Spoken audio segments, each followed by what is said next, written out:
An interesting book in that she, you know, got inside Starkweather and the girlfriend, whose name I've completely forgotten.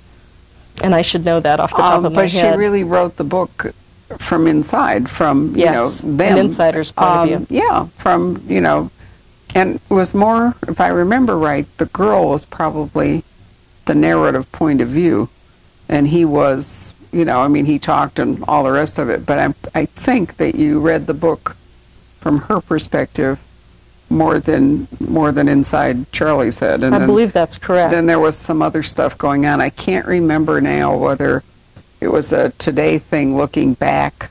I mean, it was a complicated, it is a complicated book. There's the structure of the book is rather, but I do remember I thought she did a very interesting job trying to capture the mental set of these two kids who got into this thing, and then it just kept escalating. And she was only 14 at the time. Yeah, she was very young, and he appeared to have no real conscience at all. No. I mean, he was genuinely, or became, as the case may be, genuinely amoral. So it was a really chilling book to read, and the girl kind of, you know, seemed unable to break away from it, although I'm not sure it wasn't partly through her that they got caught. Isn't that terrible to I mean, I'm sure I remember reading the book. She has since been paroled, and I believe is living in Minnesota somewhere. Something like that. But you know, even when that case, you will still find people in Nebraska who will discuss that case and discuss whether she was in on it, or whether she was innocent, or whether she was manipulated, or whether she was a willing participant. Because there were times where she could have gotten a note to somebody.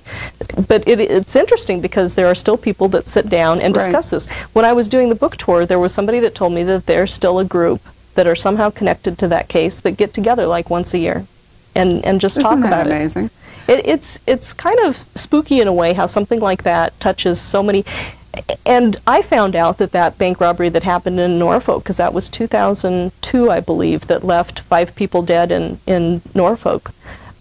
We met so many people who were touched in some way about that. You know, I had somebody come up to me in a book signing and said, I was working at the McDonald's, because the killers stopped at a McDonald's, and one of them ordered a hamburger, and she was the one that called him in and said, I think that one of the guys is in the McDonald's. And when the cops came to get him, he asked if he could finish his burger first. So we had all of these people coming and telling us stories and wanting us to know bits and pieces. But on a kind of a more uncomfortable level, I did a seminar at a school where I had probably about 1,000 kids from 6th grade to seniors. And there was a little boy that came up to me afterwards, and I tell the story about being out at the cabin and that bank robbery being sort of the reason for me writing the book. And after I finished, there was a little boy that came up to me and he said, those people who were shot for their pickup, that was my grandparents. And, you know, I knew that they had survived, so at least I could say, well, and how are they doing now? And he was just, it wasn't that he was mortified by it or traumatized by it. He just wanted to sort of be a part of the story, and he wanted to tell me. He couldn't wait to tell me. So it's sort of eerie, the kinds of connections, and I keep thinking, I'm writing fiction. You know, I'm not really writing nonfiction, and yet to have this many people that are somehow touched by it is a little bit unsettling to me. I wonder if some of these, you know, great crimes, so to speak, are in fact, you know, narrative. It does become about story, and people. Well, in Cold Blood, I mean, was a good example of how something that was very real to those people became almost sort of fictionalized legend. Well, the Leopold Loeb case, my husband's cousin was the original victim. Wow. And stayed home from school sick that day, which is how Bobby Franks was instead the victim. But I mean, that's always been, you know, part of the Rosenwald family legend. They were looking for a rich young Jewish boy on the south side of Chicago, and I can't remember the name of the Rosenwald boy who stayed home from school, but that's how he was the intended victim, and then Bobby Franks got caught up. So, you know, a lot of people are connected, but maybe it is that people really want to be part of a story, you know, narrative. I mean, let's face it, a great courtroom case, you know, is really about story.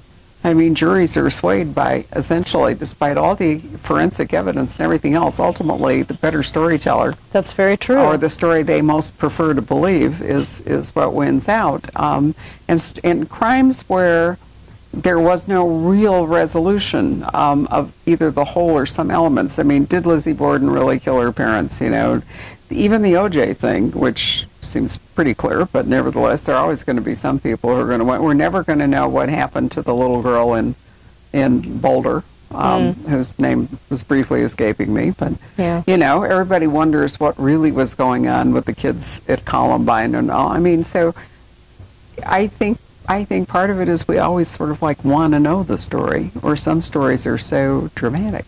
Well, moving to whitewash, I printed this out from your website because I'd forgotten that I'd written this nice thing for you. So here's what I said on the front page of your website, which I will mention to our listeners, sorry, is alexkava.com, right? Yes. ALEXKAVA. And so it says, quote, Alex Kava's superbly paced whitewash mixes up greed, waste treatment, and Florida's pressured environment. Take that, Carl Hyacin, with political powerhouses and more than one surprising love story. Barbara Peters, The Poison Pen, Scottsdale, Arizona. Now, what part of that quote did you like so well that you put it on the front page of your website? Well, I love Carl Hyacin, so the fact that you even mentioned him and me in the same sentence is, you know, reason enough. But you know what was really strange is that you said something about two or more than one surprising love story. I had never realized that. I hadn't realized that at all until you said it, and then it was sort of like, oh yeah, that's very true, that I didn't realize that there is. And that was kind of neat, where you sort of made me realize something about my own book.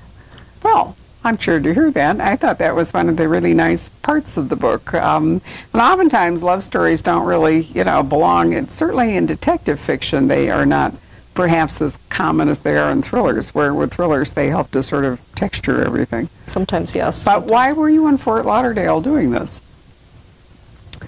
Well, I have a house that I just recently bought outside of Pensacola, Florida. And 6 months after I bought it, Hurricane Ivan hit, and then 9 months later, Hurricane Dennis hit. So I got in on a lot of hurricane cleanup and a lot of hurricane scary stuff. And what's amazing to me is that people just sort of pile up all of this debris, and it's, you know, 2-3 stories of debris. And we're not talking about branches and boat docks. We're talking about people's refrigerators, and everything is just the whole piled detritus up of their lives that the hurricane trashed. Yeah, exactly. And at some point, I remember thinking to myself, what in the world do they do with this? Outside of Pensacola, we had 6 soccer fields that were filled up with debris, 3 stories high. And then 1 day, 2 days, 3 days, and suddenly all of it was gone. It's like, well, what do they do with it? They can't just mulch it up. And then about the same time that I was thinking about that, I read this article in Discovery magazine about a company that actually uses thermal conversion process, and they can convert anything that's a carbon-based object and make fuel out of it. And I just thought that is so amazing. So I sort of put the two ideas together, and I came up with whitewash. Which is a neat title. It's a real double entendre title, too, because, I mean, it works. I love those kinds. Yeah, I do, too. It works on several levels, but I really enjoyed it. I thought it was fun if you stepped aside, that you stepped all the way to Florida. And, you know, out of the serial killer genre and into the evil corporation genre and other stuff. But it was a real departure for you, and it reads with a lot of zest. So I'm thinking that you really had a good time doing it. I really did. I loved the characters. And it's amazing to me because I have to hand in a proposal to my editor, and it was probably about a 30 or 40 page proposal. But some of my favorite characters were not in that proposal. They just sort of sprung out of me writing the book. Oh, okay. Miss Sadie wasn't in it, and she just sort of sprung out of necessity, and I loved that character. The character of Natalie Richards wasn't in the proposal, and she also just kind of came out of necessity and ended up sort of stealing a lot of her scenes. Leon, the hitman, wasn't in the original proposal. Really? No. Oh, that surprises me. Not at all. And I needed somebody. I needed somebody to take care of Sabrina, so that's how Leon came about.